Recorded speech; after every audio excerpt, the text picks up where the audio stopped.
Imagine you are a detective walking into an abandoned, blood-stained cabin deep in the isolated mountains of Japan. Underneath a pile of rusted tin sheets hidden away in the corner, you find a young woman's belongings. Among them is a simple, unassuming camera. Hoping to retrace the victim's final steps, you have the film developed. You watch the young woman's journey unfold in reverse. The first few photos show a peaceful vacation. The next few show her smiling near a pond.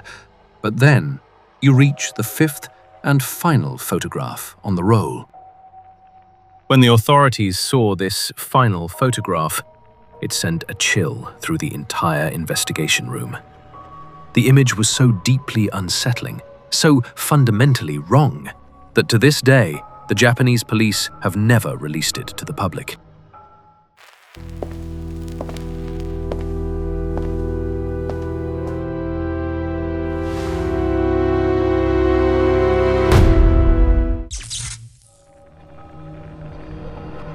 Welcome back to Jekyll's Journal. Tonight, we are opening the files on one of Japan's most haunting and frustrating unsolved mysteries. A case defined not just by its brutality, but by the strange, inexplicable clues left behind. This is the Kirizumi Hot Spring incident. To understand the terror of what happened, you first have to understand the isolation of where it happened. In the western mountainous region of Gunma Prefecture, Japan, lies an area known as Kirizumi Onsen. During the Meiji era, this area was a famous, bustling summer resort known as Unreleased Hot Spring, or the Cloud and Mist Hot Spring. Back then, it boasted 4 different hot spring hotels and dozens of villas. But the mountains are unforgiving. Massive landslides in 1896 and again in 1910 devastated the area, washing away almost all of the buildings. Only remnants survived, leaving the region to become a secluded, hidden treasure, mostly frequented by locals. The dense forests absorb sound, and mist clings low to the earth, creating a quiet that feels almost unnatural. One of the only surviving accommodations was a traditional wooden ryokan named Kinyukan, built back in 1883. In August of 1972, Japan was celebrating the Obon holiday, a traditional time when families gather to remember deceased relatives and pray for their spirits. Because it's one of the few times people get extended time off from work, many use the opportunity to travel. This was exactly what 24-year-old Keiko Inoue planned to do. Keiko was a gas station worker living in Isesaki City, Gunma Prefecture. She was known to everyone as a quiet, responsible, and dependable person who lived a routine-driven life. She was introverted and didn't have many close friends, but recently she had discovered a deep love for traveling alone, a hobby that gave her a newfound sense of independence and freedom. Originally, this trip was not meant to be a solo journey. Keiko had planned to visit Kinyukan Inn at Kirizumi Onsen with her 55-year-old mother and her 23-year-old younger brother, who worked as a banker. But as the departure date loomed closer, her brother had business matters to attend to, and her mother was suddenly called into work. Her mother tried to invite a neighbor to take their place, but Keiko felt uncomfortable spending an overnight trip with someone she barely knew. Faced with the prospect of cancelling her long-awaited vacation, Keiko made a fateful decision. She would go to the isolated mountains completely alone.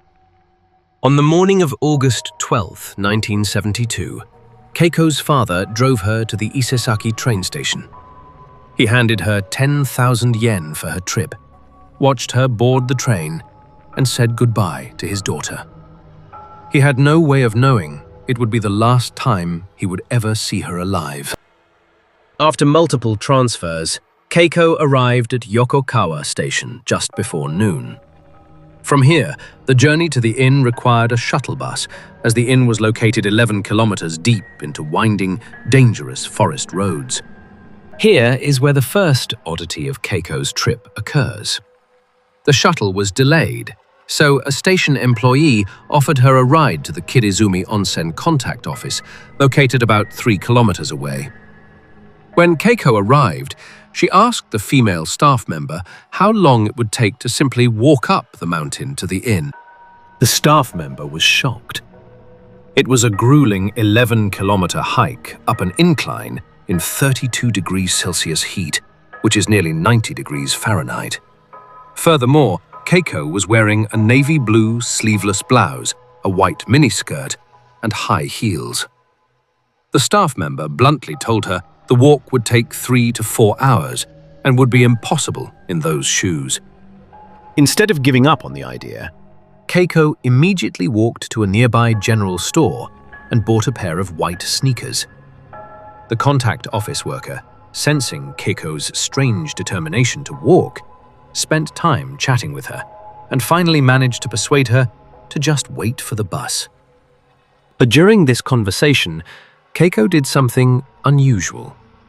Although her family had confirmed Keiko had visited Kirizumi Onsen 2 times previously, she acted as though this was her very first visit. Even more strangely, despite having called this exact office earlier in the month to book her stay, she never mentioned her reservation, nor did she ever give the worker her name. Why hide her identity? Why pretend she didn't know the area? Experts suggest her extreme shyness made it too awkward to explain why her family wasn't with her, which would be considered somewhat impolite in traditional Japanese culture. But we will never truly know. At 2 p.m., the shuttle bus finally arrived. Keiko was dropped off at a parking lot near Hoi Hoi Slope, completing the last 30 minutes of her journey on foot. She checked into room number 28, cancelled the extra meals she had originally booked for her family, changed into a traditional yukata, and enjoyed a quiet evening at the hot spring. The night passed peacefully.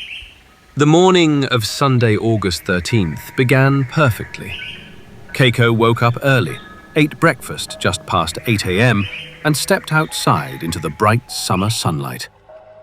In front of the inn sat a large wooden water wheel. Keiko approached a 21-year-old university student working part-time at the inn and handed him her camera. She asked him to take 2 commemorative photographs of her standing by the wheel. These are the first 2 photos on the roll of film. At 10 a.m., Keiko checked out.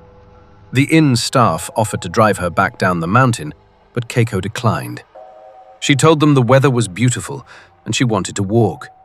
Wearing her newly purchased white sneakers, she began the long descent alone. Over the next few hours, several witnesses spotted Keiko strolling slowly down the mountain path. By 1 p.m., she had reached Shinobu Pond, a scenic spot just under a kilometer away from the inn. 2 separate groups of witnesses confirmed seeing her there. And we know for a fact she was there, because this is where the 3rd and 4th photographs were taken. They show Keiko standing in front of the tall weir at the pond. At roughly 1:45 to 2 p.m., a husband, his wife, and their child were driving down the mountain after their own stay at the inn. The 52-year-old husband noticed Keiko walking alone by the side of the road.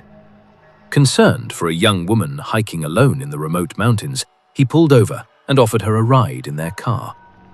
Witnesses say Keiko hesitated briefly, but ultimately, she refused the offer. The family drove away, leaving Keiko alone on the dusty road.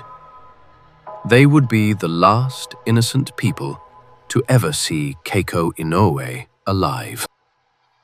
When Monday rolled around and Keiko failed to return home, her family knew instantly that something was wrong. By Tuesday, August 15th, Keiko's older sister traveled to the inn to look for her, while her father officially reported her missing to the police and organized a private search party consisting of family and neighbors. For 2 agonizing days, they scoured the mountain roads, communicating via two-way radios. On the evening of August 16th, around 5 p.m., Keiko's father was searching an area near the Kirizumi Dan construction site, roughly 4 kilometers away from the hot spring. Just off the main road sat an isolated, abandoned storage cabin. Drawn by a dark, cloudy swarm of flies buzzing aggressively around the structure, Keiko's father approached the cabin. He peered through the window, and his worst nightmare became reality. Inside, lying face up in a massive pool of blood, was his daughter. He frantically used his radio to call the police, who raced to the scene. What investigators found inside that cabin was a crime scene of staggering, unfathomable brutality. The cabin was split into 2 rooms. In the front room, near the entrance, blood had soaked completely through the floorboards and sprayed violently across the walls. A thick, gruesome trail of blood extended from this front room into the back room, where Keiko's body lay. Police deduced she had been attacked the moment she entered the cabin, and then her killer had dragged her body into the back room to hide her from anyone looking through the doorway. The autopsy performed at Gunma University revealed the sheer terror of Keiko's final moments. She had been stabbed 24 times. The fatal blow was an 8-centimeter deep, 5-centimeter wide gash to the left side of her chest that was delivered with such savage force it completely broke 3 of her ribs and pierced her heart. There were severe defensive wounds on her right hand, indicating she had desperately grabbed the blade of the knife during the struggle to save her own life.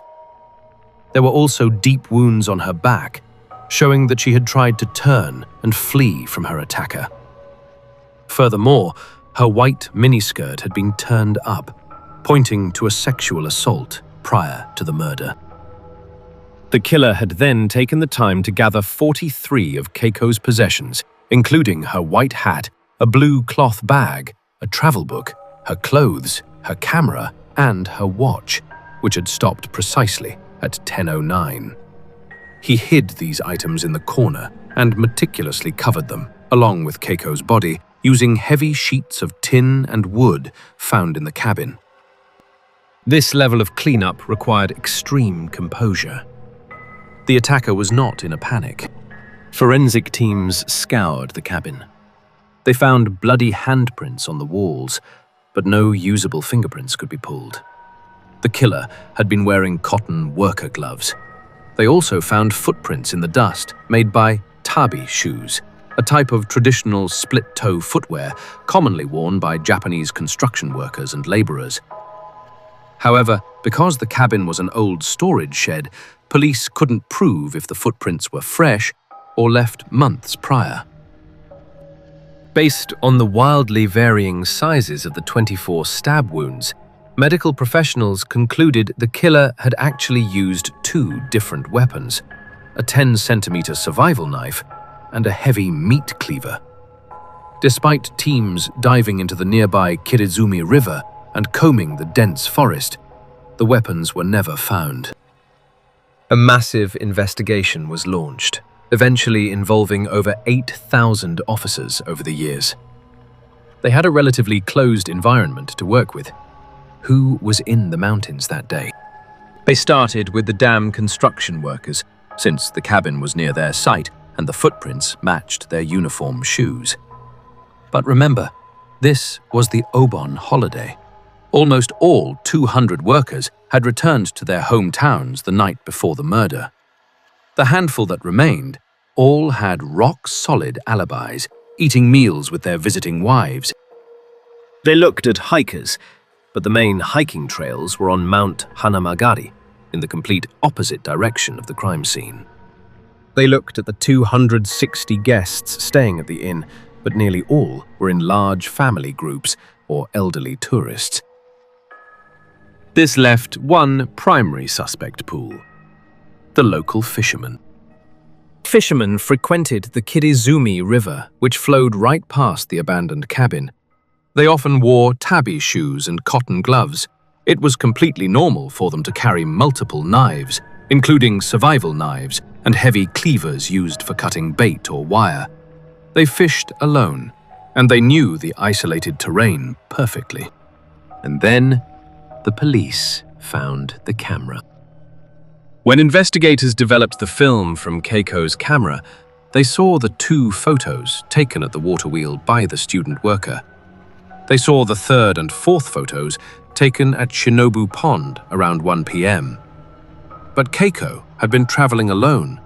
She didn't have a tripod. Someone had to physically hold the camera and press the button.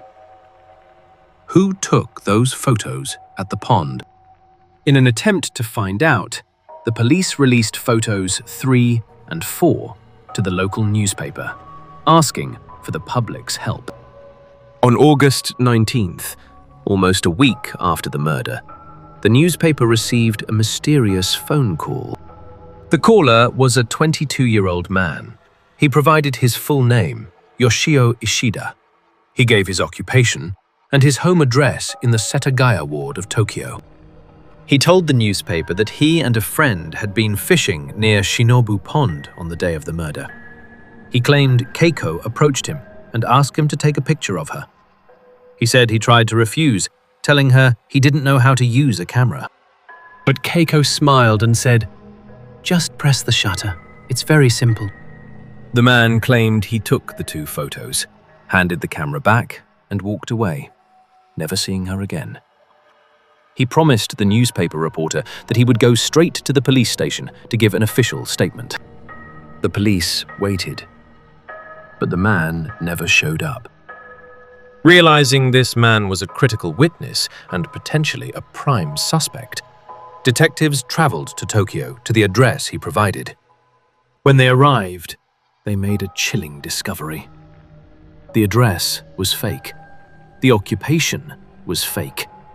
There was no 22-year-old man named Yoshio Ishida. The man on the phone simply did not exist. Who was this caller?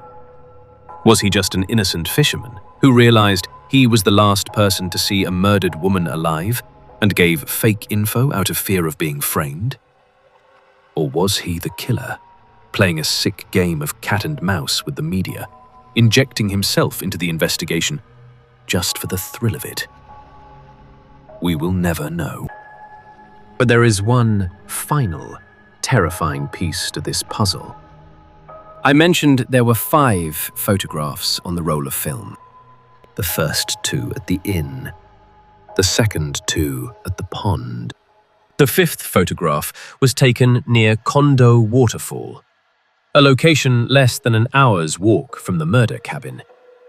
This means the photo was taken immediately before Keiko was brutally slaughtered. The Japanese police have never released the real 5th photograph to the public. Only mock-up images exist, but those who have seen the original image have described it in detail. It shows Keiko standing knee-deep in dense, overgrown vegetation. But unlike the previous photos, where she looked relaxed, in this photo, her posture is incredibly stiff. Her face is devoid of a smile. Her expression is deadly serious, almost tense. And strangest of all, emanating from the bottom of the photograph is a bizarre, glowing visual distortion that obscures the bottom of the frame. Some believe the distortion is a light leak. Others believe it is a thumb or finger partially covering the lens. If it was a finger, it suggests the person holding the camera was careless, or rushed, or perhaps inexperienced with cameras, just like the mystery caller claimed. Why was Keiko standing in the thick brush? Why did she look so rigid and afraid? Who was standing in front of her, holding her camera, staring at her through the lens, just minutes before her death? Despite thousands of interviews, the case slowly went cold. There were other theories over the years. A green Subaru R2 was spotted parked suspiciously outside the cabin around the time of the murder, but the driver was never tracked down. Some even pointed to a man named Kiyoshi Matsui, a local fisherman who committed a string of brutal murders with a knife in the exact same region a few years later. He was known to attack women who rejected his advances. Could Keiko have rejected his offer for a ride or his advances on the trail?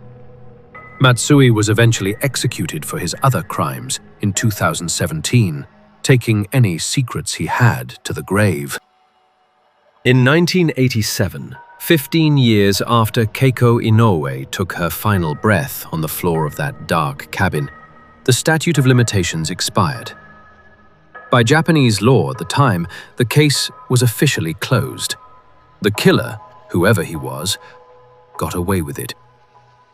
Somewhere out there, an old man is living out his final days, carrying the memory of the blood, the cabin, and the camera.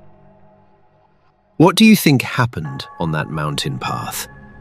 Was the man on the phone a terrified witness or a boastful butcher? Let me know your theories in the comments below. If you enjoyed this descent into the unknown, be sure to leave a like and subscribe to Jekyll's Journal for more unsolved mysteries. Until next time, keep your doors locked and be careful who you ask to take your picture. Good night.